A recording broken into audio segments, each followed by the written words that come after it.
Say what you want. If you're receiving this, Patterson, then you are close to your final objective. Clearly, we have underestimated this Sturmgeist fellow. I've been raising hell with intelligence as our info on him has been poor, to say the least. It is most worrisome. If there are others like him, our work just got a great deal more difficult. We believe you're in the area of a top-secret aircraft manufacturing plant. Operatives tell us it's hidden inside an abandoned mine. We haven't yet been able to pinpoint its location. This is where you come in. Locate and infiltrate the base by any means necessary. Upon achieving this, you must radio us with its exact coordinates. While in the complex, gather as much information as you can on the technologies the Nazis are developing. We are particularly interested in their new jet-propelled fighter called Ho-9. If this aircraft were to enter the war, there's a chance we could lose control of the skies. This would be very bad indeed. So, to help prevent this, Schaeff is preparing to send a bomber group to drop heavy ordnance on the facility. You'll need to move fast and find your way out of there as soon as you've accomplished your mission. We'll await your transmission, Jimmy. But if we don't hear from you by dawn, we'll have no choice but to assume the worst and go ahead with the assault using our best guess as to its location. If past performance is any indication, Jimmy, All right. I expect to hear from you soon. Good luck and Godspeed. Okay, so yeah. It wasn't invented by the Nazis, but Germany as well, by Germans. Also, a little fun fact is that the drink Fanta was originated as a cola substitute in Nazi Germany under World War II trade embargo for Coca-Cola ingredients. So Fanta, the soft drink, was created because of a substitution of the Nazi Germany, which, man, that would be such a fun idea if someone just made a commercial with with Nazi. Oh man, I wonder if there are any German commercials with Fanta on YouTube. And that's an interesting take, because today Fanta is usually what's the last commercial I saw was like very high-spirited, energetic, like it feels like the world is jumping up, you can jump up and down on the world. So this route is lifted, blah blah blah, I don't care about this. Now let's see, the British, well, British head.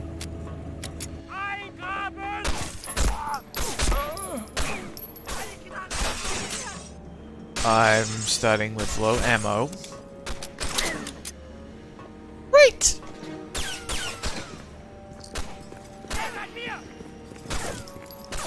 Oh.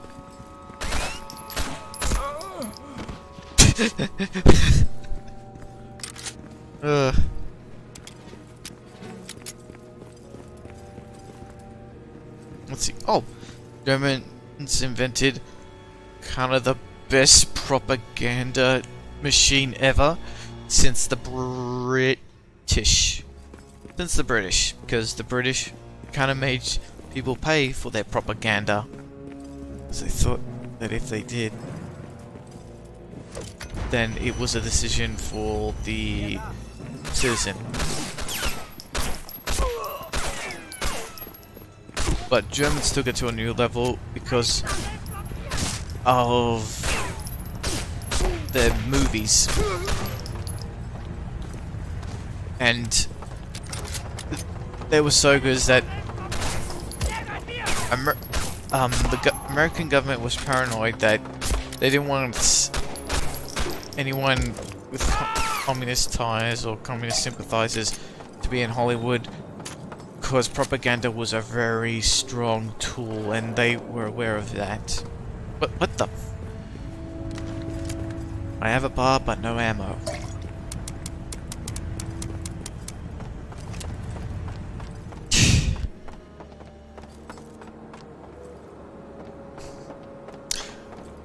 Actually, speaking of propaganda,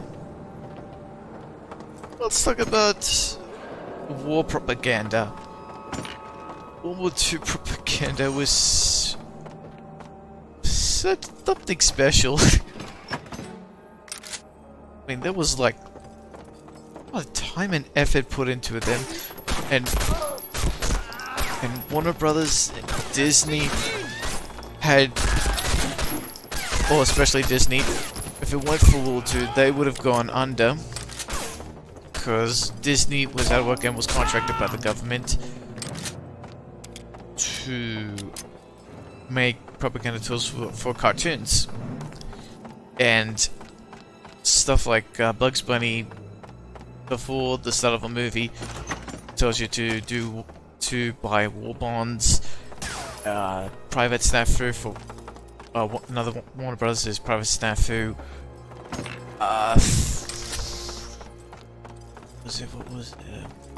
Was pretty much sort of like was sort of like educating people, soldiers who couldn't read or something. Actually, part of like a nice little cartoon just to break the ice on learning what to do on, make sure your equipment is ready to be, is in fit condition, making sure your troops are disciplined. Also, funny bit is I think it was the invention of the booby trap, and yes, the trap was just two giant bombs stuck in a blow up those cleavage. It was intended for adult soldiers, so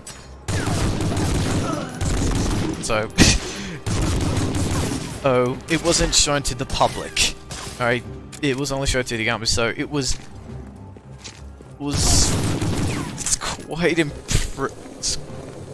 quite a sight to watch some of the episodes.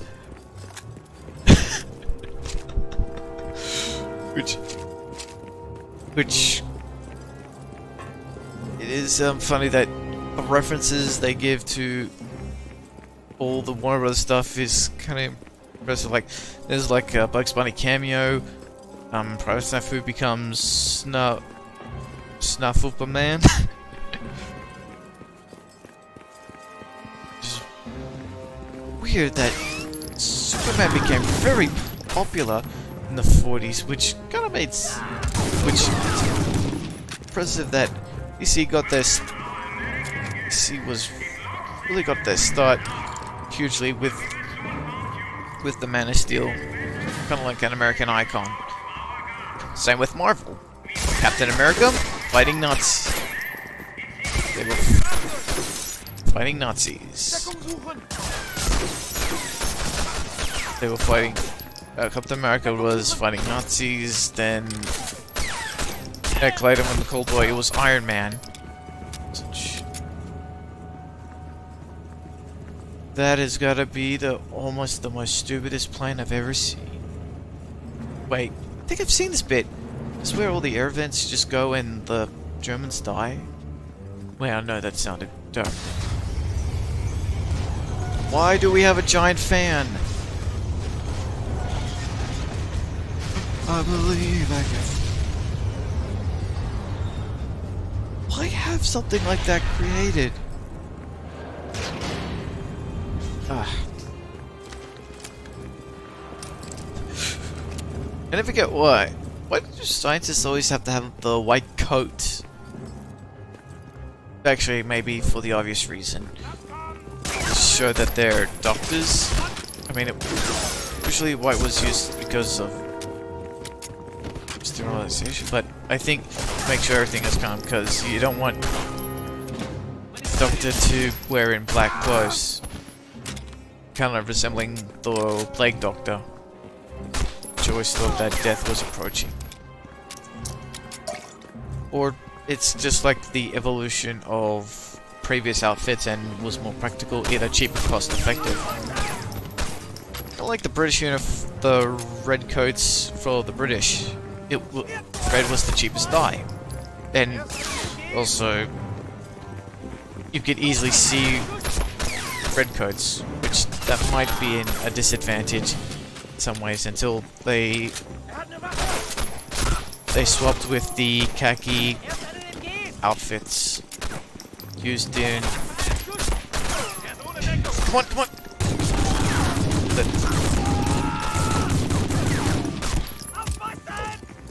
Oh! No, no, no, no, no, no, no. Oh, shoot.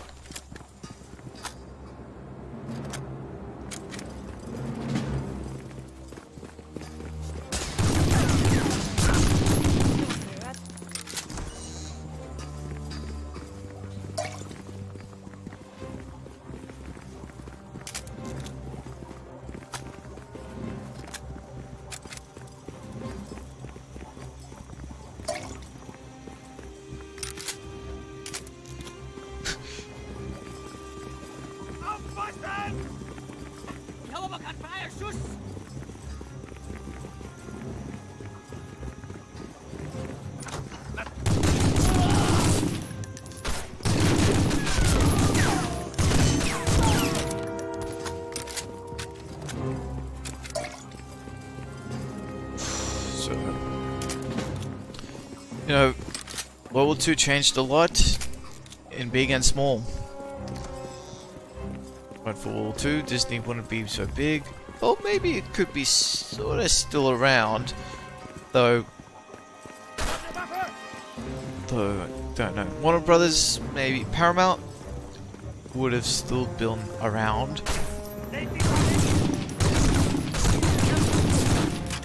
But one for World War II, it wouldn't jumpstart the American industry. I mean, everyone got jobs. A lot of people got jobs because of the war. Saved a lot of companies, started a lot of careers. And the start of...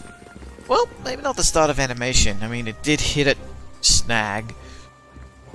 But Disney was trying to be too ambitious. Because Snow White, Pinocchio, and Fantasia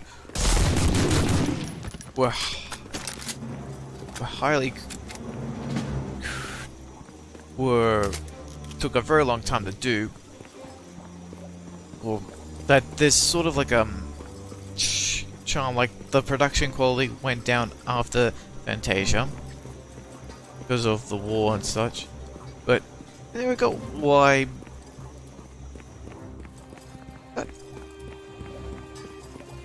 Why Disney at that stage didn't get a chance in the 60s to do some sort of Disney TV series on their animations. Like, not into the degree of until the more about late 80s and 90s, where they started to do a TV series of their movies. For example, The Little Mermaid, Hercules, Aladdin, Tarzan.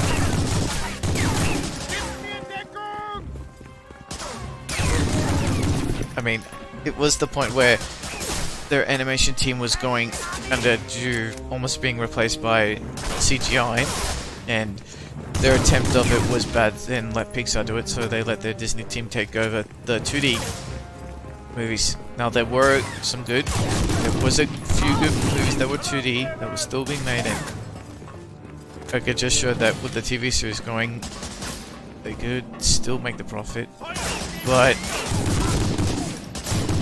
it was a missed opportunity for them to continue the series of Atlantis as a TV series, but they did it as a pilot, but they made it as a movie, which went to a direct to VHS, which I had. Wasn't that good, but would have been interesting. Would have been an interesting TV series. Strangely, the one that I really remembered was Hercules, the TV series. It's like a lot better than the movie at times. Because, well, same voice actors, and I think the plot kind of changed from like a school type of thing where, strangely enough, they got a lot of the history for Greeks right. Like the story of Prometheus, the Titan that is changed to a rocket and his liver's being eaten. And yeah, Hercules in stories saves him. Some stories of the Argonaut story is, I think, fairly right. I'd say correct. And for some reason there was a Star Trek reference at the end, which they made the ship look like the USS Enterprise. I don't know, just look up, I don't know, Hercules and the Argonaut. Also, the narrator was... This is like a self-aware narrator. Just chat with the muses. Though, don't worry, there were died episodes. And where they... It's like kamikaze planes when they don't have their wings. So...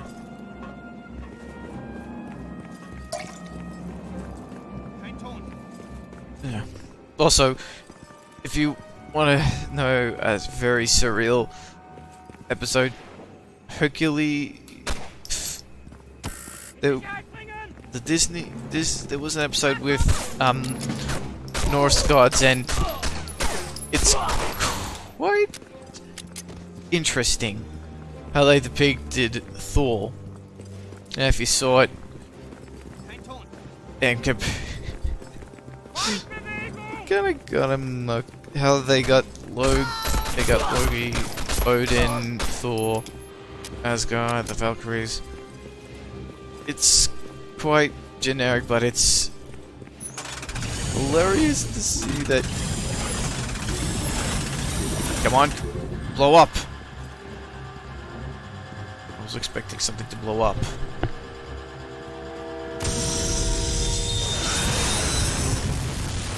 Hey, it blew up.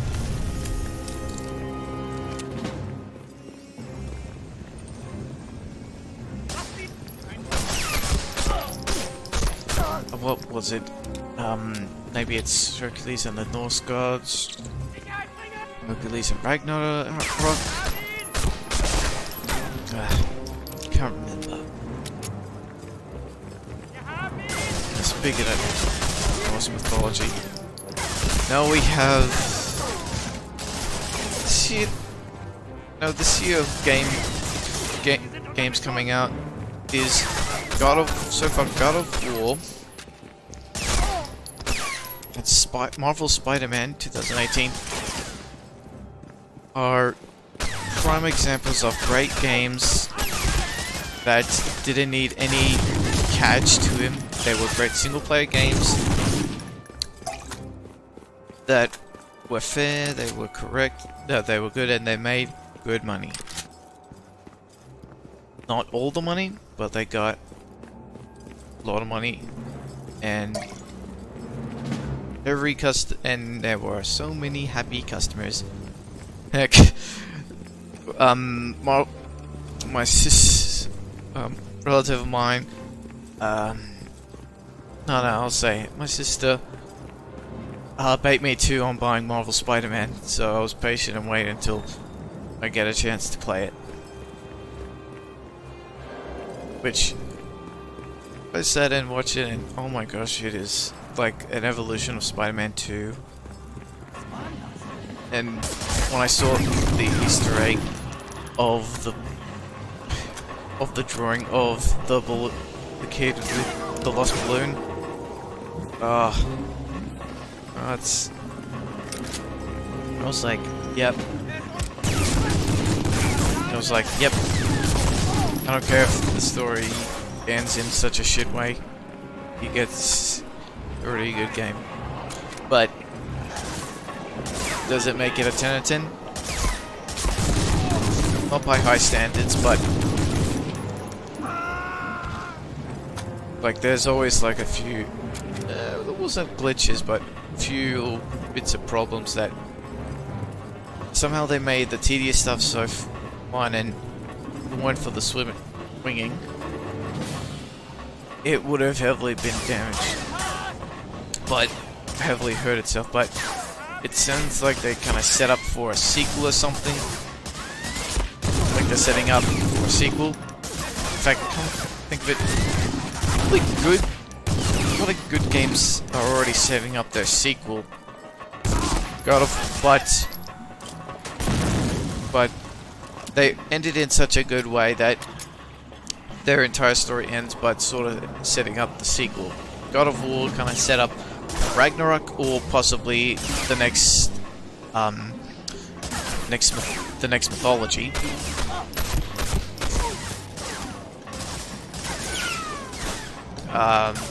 Horizon Zero Dawn is sort of might have set up for a sequel for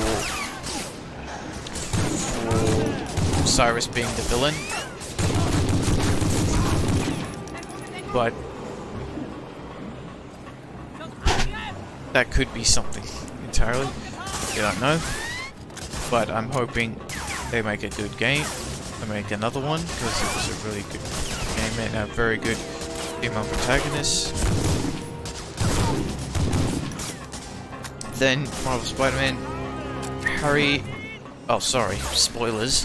Harry Osborn is either the Green Goblin or is Venom. Not sure if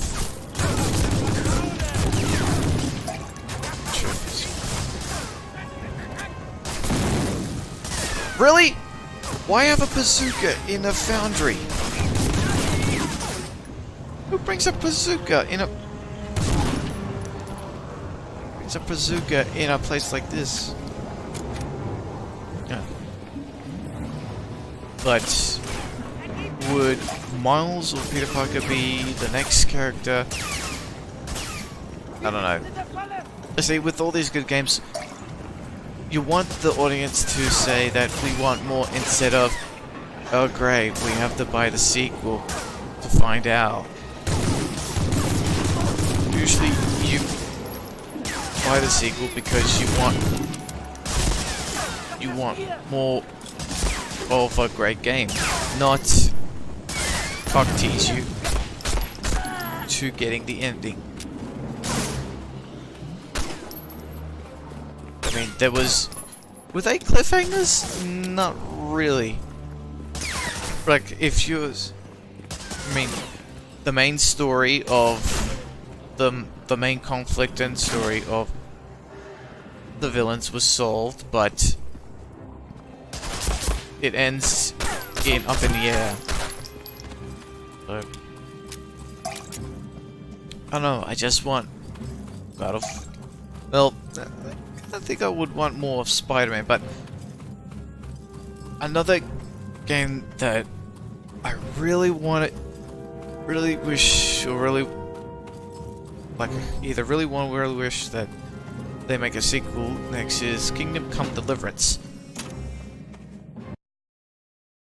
By all accounts, with all the glitches it's done, it might have been like a very high budget Steam greenlight release or something. No, that's bad to say. It's all I'm going to say to it. It's pretty much a game that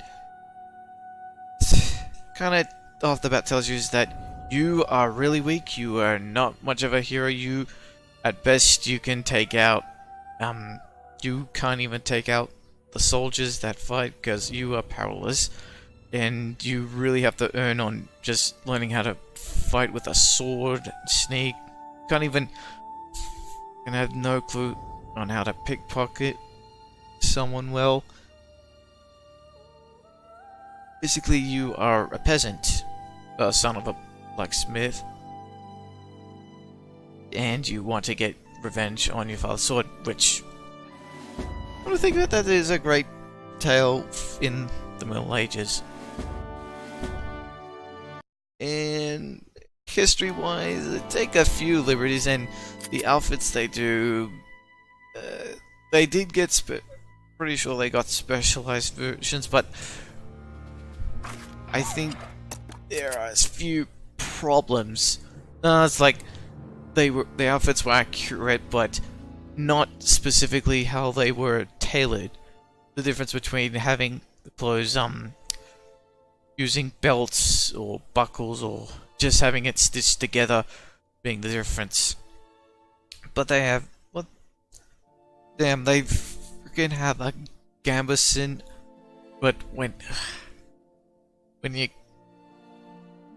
the game is like AA budget, trying to be a AAA game,